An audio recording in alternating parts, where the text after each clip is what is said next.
Hello everyone, welcome back to my channel. এটা পেহেলগাঁও, কাশ্মীর, যেখানে আমরা সবাই ছিলাম জাস্ট টেরর অ্যাটাকটা হওয়ার কিছুদিন আগে। রিসেন্টলি যা হলো কাশ্মীরে আমাদের জন্য একটা খুব কষ্টের সময় ছিল। অনেক মানুষের প্রাণ হারিয়েছে আর আমাদের সেনারাও সাহসের সাথে লড়েছেন। আমি অনেক দিন কিছু পোস্ট করিনি ভ্লগ, কারণ মন চাইছিল না, বাট আজকে ভ্লগসগুলো আবার শেয়ার করা শুরু করলাম। কাশ্মীর শুধু একটা কিন্তু ট্রাভেল ডেস্টিনেশন না, এটা কিন্তু আমাদের দেশের একটা অনেক বড় পার্ট। কাশ্মীরের সুন্দরতা, মানুষ আর ভারতীয় সেনা সবাই কিন্তু রেসপেক্ট ডিজার্ভ করে। আমাদের আর্মি যারা প্রতিদিন ডেঞ্জারে থাকে, তারা যেভাবে আমাদের জন্য ডিউটি করে সেটা কিন্তু কোনো কথা দিয়ে বোঝানো যাবে না। এই ট্রিপে আমি নিজের চোখে দেখেছি কিভাবে সোলজার্সরা সব সময় অ্যালার্ট থাকে। এই ভ্লগগুলো দিয়ে আমি চাইছি যে সেই সুন্দর কাশ্মীরকে তোমাদের চোখে আবার দেখিয়ে দিতে, আর যেন সবাই মিলে আবার সবাই ভালো করে ট্রাভেল করতে পারি এত সুন্দর জায়গাটা। আর সবচেয়ে বড় কথা, আমরা যেন এটা মাথায় আমাদের সবসময় থাকে, কাশ্মীর কিন্তু আমাদের ছিল, আমাদের আছে, আর সবসময় আমাদেরই থাকবে। Good morning everyone, welcome back to the channel again. I hope তোমরা সবাই খুবই ভালো আছো। তো আজকে হচ্ছে আমরা পেহেলগাঁওতেই ছিলাম দুদিন ধরে। তো আজকে এখান থেকে আমরা বেরোবো। আর কালকে প্রচণ্ড বৃষ্টি তোমাদেরকে দেখালাম, বাট আজকে হোপফুলি ওয়েদারটা যাতে ভালো থাকে। এখনও অবধি সব জায়গায় দেখাচ্ছে ক্লাউডি, বাট সকালবেলা এখনও আপাতত তো মানে ক্লিয়ার আছে একটু। যাক, আমরা এক্সপেক্ট করছি যেন এরকমই থাকে, প্রে করছি। তো যাই হোক, এখন আমরা নিচে যাব, ব্রেকফাস্ট করব। ব্রেকফাস্ট করে এখান থেকে বেরিয়ে যাব আমরা গুলমার্গের দিকে। এবার গুলমার্গ থেকে মানে পেহেলগাঁও থেকে গুলমার্গ যেতে প্রায় 3 থেকে 3.5 ঘন্টা তো লাগবেই। তো সেটা আমরা 4 ঘন্টায় ধরে রাখলাম, কারণ ট্রাফিক মিলিয়ে। তো 4 ঘন্টা যদি লাগে এখান থেকে বেরোতে, মাঝখানে না আমরা যেতে যেতে অ্যাপেল গার্ডেন পড়বে। তো অ্যাপেল গার্ডেন একটু দেখে যাবো, অ্যাপেল ভ্যালি। আর যদি কিছু সাইট সিইং থেকে থাকে তাহলে হয়তো যাবো, আর নাহলে পুরোটাই ট্রাভেলিং হবে। আমরা পার্থ একবার বলছিল যে সকালবেলা যদি পারে 7টা 7:30 দিকে হর্স রাইডিংয়েও যেতে পারে, বাট আমার না কালকে এতটা বৃষ্টি হয়েছে, কতটা রাস্তা শোকাবে অথবা শোকাবে না সেটা একটা ভয় ছিল। তাই জন্য এবার আর মানাই করে দিলাম, কারণ কালকে প্রায় অলমোস্ট রাত 1টা অবধি তো বৃষ্টি পড়েইছে। তো এইমাত্র জাস্ট রোদ উঠলো। তো তোমাদেরকে সামনের ভিউটা দেখাচ্ছি। এখান থেকে না কালকে এতটাই ক্লাউডি ছিল যে পাহাড়গুলো দেখা যাচ্ছিল না, এখন কিন্তু সবকটাই মানে বরফের পাহাড়গুলো একটু দেখা যাচ্ছে। তোমাদেরকে ভিউটা দেখাচ্ছি। সকালবেলা না এদিকটা দিয়ে পুরো পাহাড়টা দেখা যাচ্ছিল, রেঞ্জটা, বাট এখন আর দেখা যাচ্ছে না, কারণ যেহেতু রোদ উঠে গেছে তো হোয়াইট পাহাড়টা আর দেখা যাচ্ছে না। তো ওই পাশটা দেখো, ওখান থেকে তোমরা দেখতে পাবে পুরো সাদা মাউন্টেনটা দেখা যাচ্ছে। আমি ওদিক থেকে তোমাদের দেখা যাচ্ছি, এখান থেকে পুরো দেখা যাচ্ছে হোয়াইট পাহাড়টা। এদিকে আবার এখান থেকেও দেখো ক্লাউডসে ঢেকে গেছে। সকালবেলা তোমাদেরকে ভিডিও আমি করেছি, আর স্টার্টিংয়ে তোমরা দেখতে পারবে ওখানেও কিন্তু পুরো ক্লাউডসে ঢেকে গেছে। ওই পাশটাও কিন্তু হোয়াইট পুরো পাহাড় দেখা যাচ্ছিল। আমরা হ্যাঁ, গুড মর্নিং আমি বলে দিয়েছি অলরেডি সবাইকে। তো এখন হচ্ছে আমাদের ব্রেকফাস্ট। আমরা এখানে করেছি আজকে আলু পরোটা দিয়েছে, ব্রেড বাটার আছে, জুস আছে, আমিও এখানে নিয়েছি সেম। কি বলো এবার? ভয় অনেক, সামনে আমাদের অনেক ভয় আছে। ফোরকাস্ট একটু রেন দেখাচ্ছে গুলমার্গ, শ্রীনগরে। তো আমরা এর আগের বারও সিকিম গেছিলাম এই টাইমে, আউট অফ দ্য ব্লু হঠাৎ করে বৃষ্টি হয়েছিল। এইবারও তাই, এপ্রিল মাসে এখানে ক্লিয়ারই থাকে, তো আবার একটু বৃষ্টি দেখাচ্ছে। আর যেহেতু পাহাড়, তো দেখা যাক কি হয়, গুলমার্গে কিরকম ওয়েদার হয় বা শ্রীনগরে কিরকম ওয়েদার হয়। পেছন দিকে যাও, এখন কালো কালো মেঘ পুরো চলে আসছে, দেখো ওই সাইডটায়, পাহাড়ের দিকটায় কালো পুরো। আরেকবার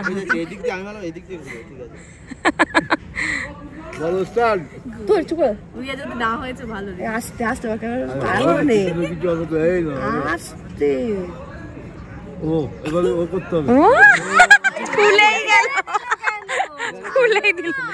আমাদের একটা দুটো একটু রিল বানানোর চেষ্টা করছি। আর এখন আমরা উঠবো হচ্ছে গাড়িতে directly to Gulmarg. Where? No. No. Leader. River Point to Apple Garden. Then to Gulmarg. Okay, bye bye to Royal Comfort. Comfortable stay. হ্যাঁ ভালো স্টে ছিল।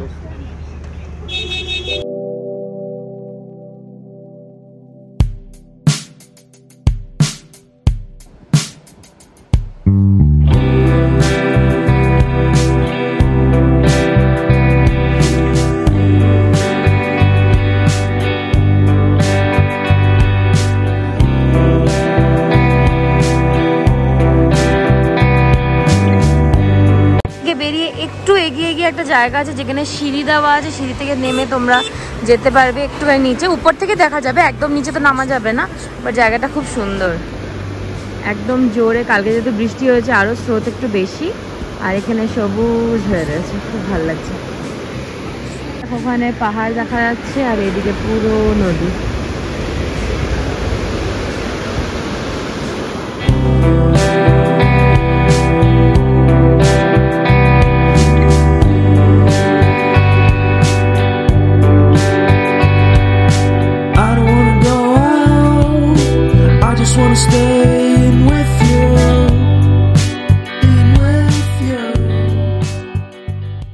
আমরা কোথায় এসেছি এখন?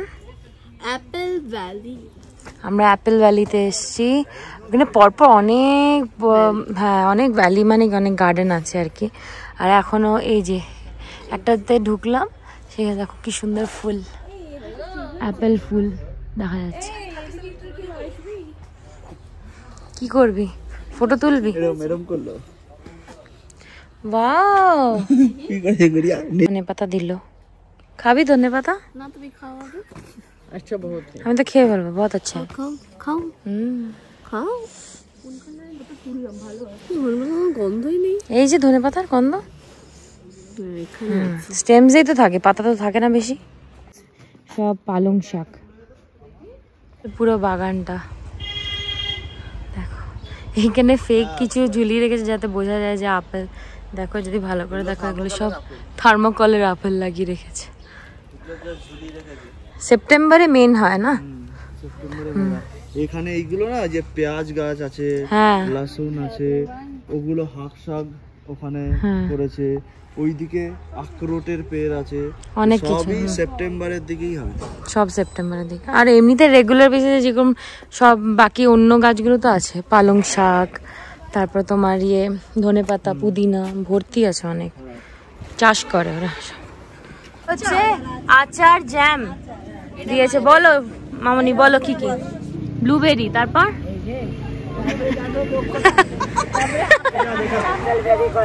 আপেল বেরি। হ্যাঁ হ্যাঁ হ্যাঁ হ্যাঁ, এই তো আমাদের ফ্রেশ অ্যাপেল জুস एसे গেছে, फ्रेश एप्पल जूस। अच्छा आप बताइए ना क्या क्या है इसमें, कौन सा है?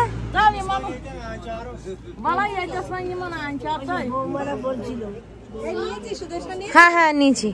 आप बताइए तो क्या क्या है इसमें?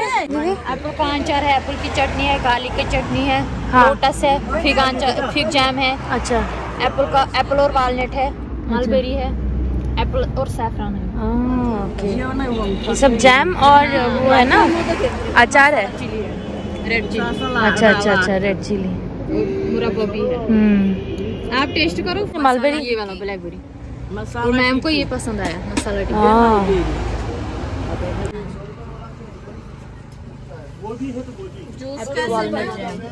ये है एप्पल वॉलनट, ये सब एप्पल जैम, एप्पल जैम কি ফ্রেশ ছিল না? বলো। জুসটা খুব ভালো ছিল। আর একটা জিনিস দেখিয়ে দিই, হ্যাঁ এই যে আপেলগুলো, এই যে এই আপেলগুলো, রেডগুলো দেখছো না, হ্যাঁ এগুলো হচ্ছে ডেলিশিয়াস বলে এর ভ্যারাইটির নাম, ঠিক আছে? এগুলো 50 থেকে 100 টাকা কিলো। হ্যাঁ আর এই যে গ্রিন গুলো দেখছো, হ্যাঁ এই গ্রিন গুলোকে বলে হচ্ছে গোল্ডেন অ্যাপেল। আমাদের ওখানে তো গ্রিন অ্যাপেল বলে আমরা, হ্যাঁ, হ্যাঁ, বাট এটার অরিজিনাল ভ্যারাইটির নাম হচ্ছে গোল্ডেন অ্যাপেল। Golden Apple. এটা অন্যরকম, এটা গ্রিন অ্যাপেলের মতো দেখতে না, একটু আলাদা। এগুলো 150 টাকা কিলো। হ্যাঁ এরপরে আরো ভালো ভালো ভ্যারাইটি আছে, এখন তো এই দেখছি আমি। হুম, বাট চল। এর মধ্যে ছাট পিস আছে যেগুলো হ্যাঁ। দাগ আছে, সেগুলোতে জুস করে দেয়, যেগুলো একদম ফ্রেশ দেখতে সেগুলো সেগুলো বিক্রি করে। বিক্রি করে।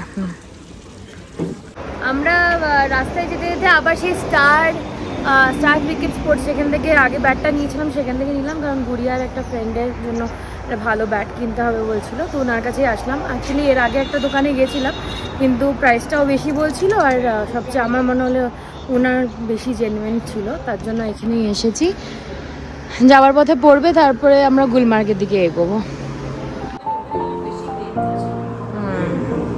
उसकी ग्रेन्स बोल्ड है, मोटी वाली।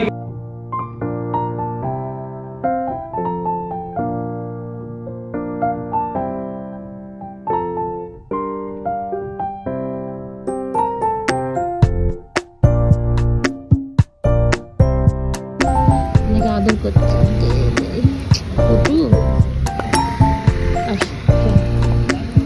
কি দাও, হাত দিতে যায়।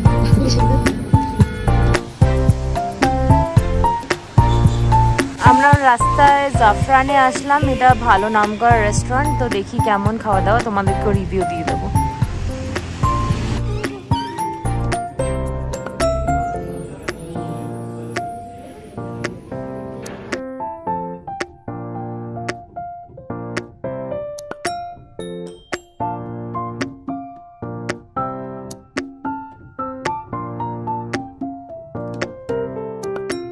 আমাদের খাওয়া দাওয়া হয়ে গেছে, এখন আমরা বেরোচ্ছি এখান থেকে। তোমরা যদি ডেফিনেটলি গুলমার্গ আসো, শ্রীনগর থেকে যখন গুলমার্গের দিকে যাবে, এটাকে গুলমার্গ রোডই বলে, ওখানে তোমার পড়বে হচ্ছে জাফরান। সো এটা খুব রেকমেন্ডেড, খুবই ভালো টেস্ট, কোয়ালিটি খুবই ভালো খাবারের, তো তোমরা ডেফিনেটলি এখানে এসে ট্রাই করতে পারো। কি হলো, ভালো লেগেছে? খাবার খুবই ভালো ছিল।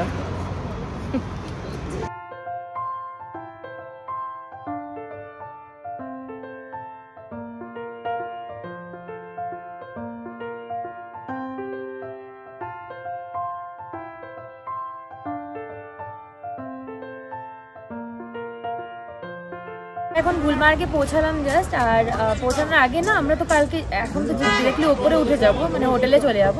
তার আগে এখান থেকে শুরু হয় তোমার কোট বুট সব যেগুলো, যেখান থেকে তোমরা রেন্টে নিতে পারবে। সেখানে তোমাদের গাড়ি দাঁড়াবে, তোমরা যদি বলে দাও এখান থেকে একবারে নিয়ে নেবে। আর তোমার বুটস পড়ছে হচ্ছে 200 টাকা, আর গ্লাভস কত বললো?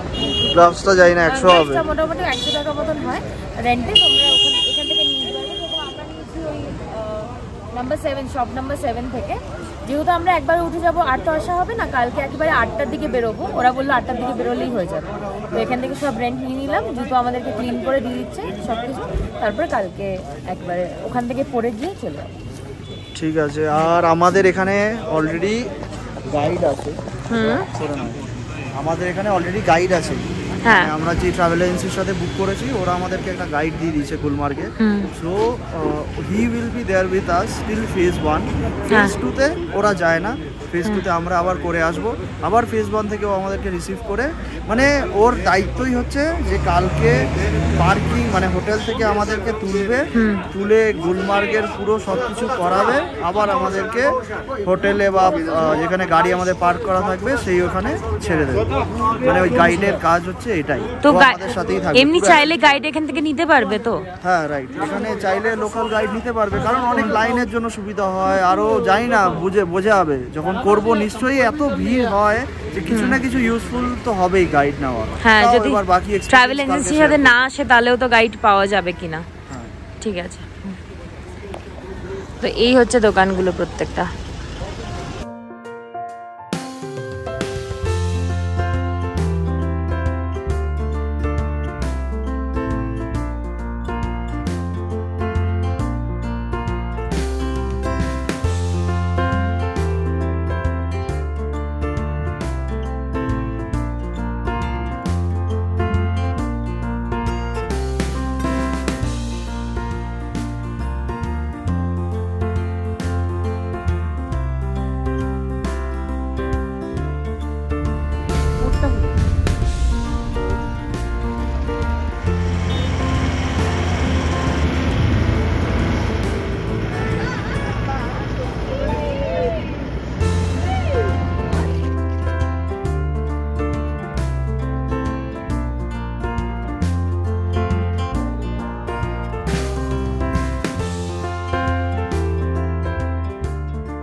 হ্যালো, আমরা গুলমার্গ পৌঁছালাম আর এখন কি খাচ্ছে? কাওয়া।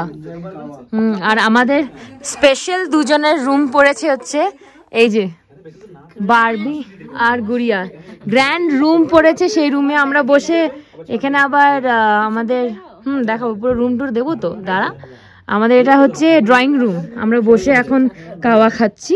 সামনে দুটো বড় বড় জানলা যেখান দিয়ে অসাধারণ ভিউ, সেটা আমরা কালকে তুলবো। রাত্রে আমরা এখানেই থাকছি, পরেই করবো পার্টি। এটা হচ্ছে মণিমামনিদের রুমটা, এই যে এটা হচ্ছে মণিমামনিদের রুমটা। সবাই ফ্রেশ হবে এখন।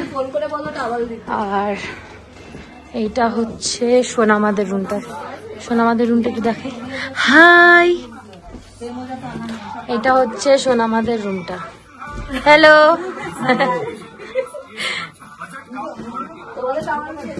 আর এটা হচ্ছে পূজেশদের রুম। এটা হচ্ছে আমাদের রুম, এই হচ্ছে বেড, এখানে একটা চেয়ার টেবিল দেওয়া আছে ছোট্ট। আর তার সাথে আমাদের রুমের ভিউটা তো তোমরা এখন দেখতে পাবে না, যদিও কালকে সকালেই ভাবছি দেখাবো। আর এই হচ্ছে একটা টিভি দেওয়া আছে, আর এদিকে হচ্ছে তোমার চা কফি কেটল সব দেওয়া, আর রুম হিটার দেওয়া আছে, তো কোনো অসুবিধা হবে না রাত্রেবেলা। চলো পাগল। তো এটা হচ্ছে একটা রুম, আমাদের 4-5টা রুম দিয়েছে, তার মধ্যে এটা একটা রুম। এটা হচ্ছে ঢুকেই মাত্র তোমার এখানে একটা বড় বেড আছে, কিং সাইজ বেড। এখানে একটা টেবিল দেওয়া আছে, চেয়ার। সবচেয়ে ভালো হচ্ছে এই সামনের ভিউটা, এখন আমাকে নিজেকেই দেখা যাচ্ছে, সামনে হচ্ছে খুব সুন্দর পাহাড় পুরোটা দেখা যাবে। এখানে একটা সুন্দর মিরর দেওয়া।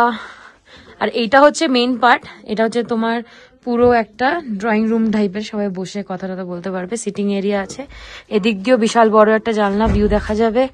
আর এখানে একটা টিভি দিয়েছে, তার সাথে এখানে তোমার কফি চা সবকিছু দেওয়া আছে, কেটল। আর তার সাথে এই হচ্ছে আরেকটা বেড, মানে এটা হচ্ছে ডাবল বেডরুম, তো এটা হচ্ছে আরেকটা বেড সেই সেম সাইজের। আর ওয়াশরুম আছে ওদিকে। কি বলেন? হ্যাঁ না, বললো যে রুমের যে তাদেরকেই বের করে দিয়েছে। ও বাবা, উফ, একজন এই খাটে থাকবে আর একজন ওই খাটে থাকবে, গড়াগড়ি খাবে। আর আমি তোমাদেরকে 6টার সময় উঠাবো, ঠিক আছে? না আমি উঠিয়ে দেবো, 4:30টার সময় উঠিয়ে দেবো। হ্যাঁ হ্যাঁ, ভিউ নেবো, তাই জন্যই তো। এইমাত্র এখন ফ্রেশ হলাম, ভালো করে সবকিছু প্যাকিং করে রাখলাম, যেহেতু কালকে সকালে আমরা তাড়াতাড়ি উঠে যাবো। দেন 7:30টার দিকে তো আমাদের রেডি হয়ে বেরোতেই হবে গন্ডোলার জন্য। আর এখন একটুখানি নিচে ঘুরে আসি, নিচে খুব লাইট সব জ্বালানো আছে। পার্থ বললো এখনো পাহাড়টা নাকি ক্লিয়ার দেখা যাচ্ছে, তাই একটু নিচে যাব, গিয়ে দেখতে। হ্যাঁ চলো নিচে যাবো। এটা হচ্ছে আমাদের হোটেলটা। গুড়িয়া তোদের মানে রুম হয়েছে ওটা, ওইদিকে ওই দুটো হচ্ছে ওদের রুম। আমাদেরকে ঠিক নিচের দুটো রুম দেখিয়েছিল, বাট আমরা তো আর কতজন একসাথে থাকবো, সবাই একসাথে ওই ফ্লোরেই আছি, ফার্স্ট ফ্লোর।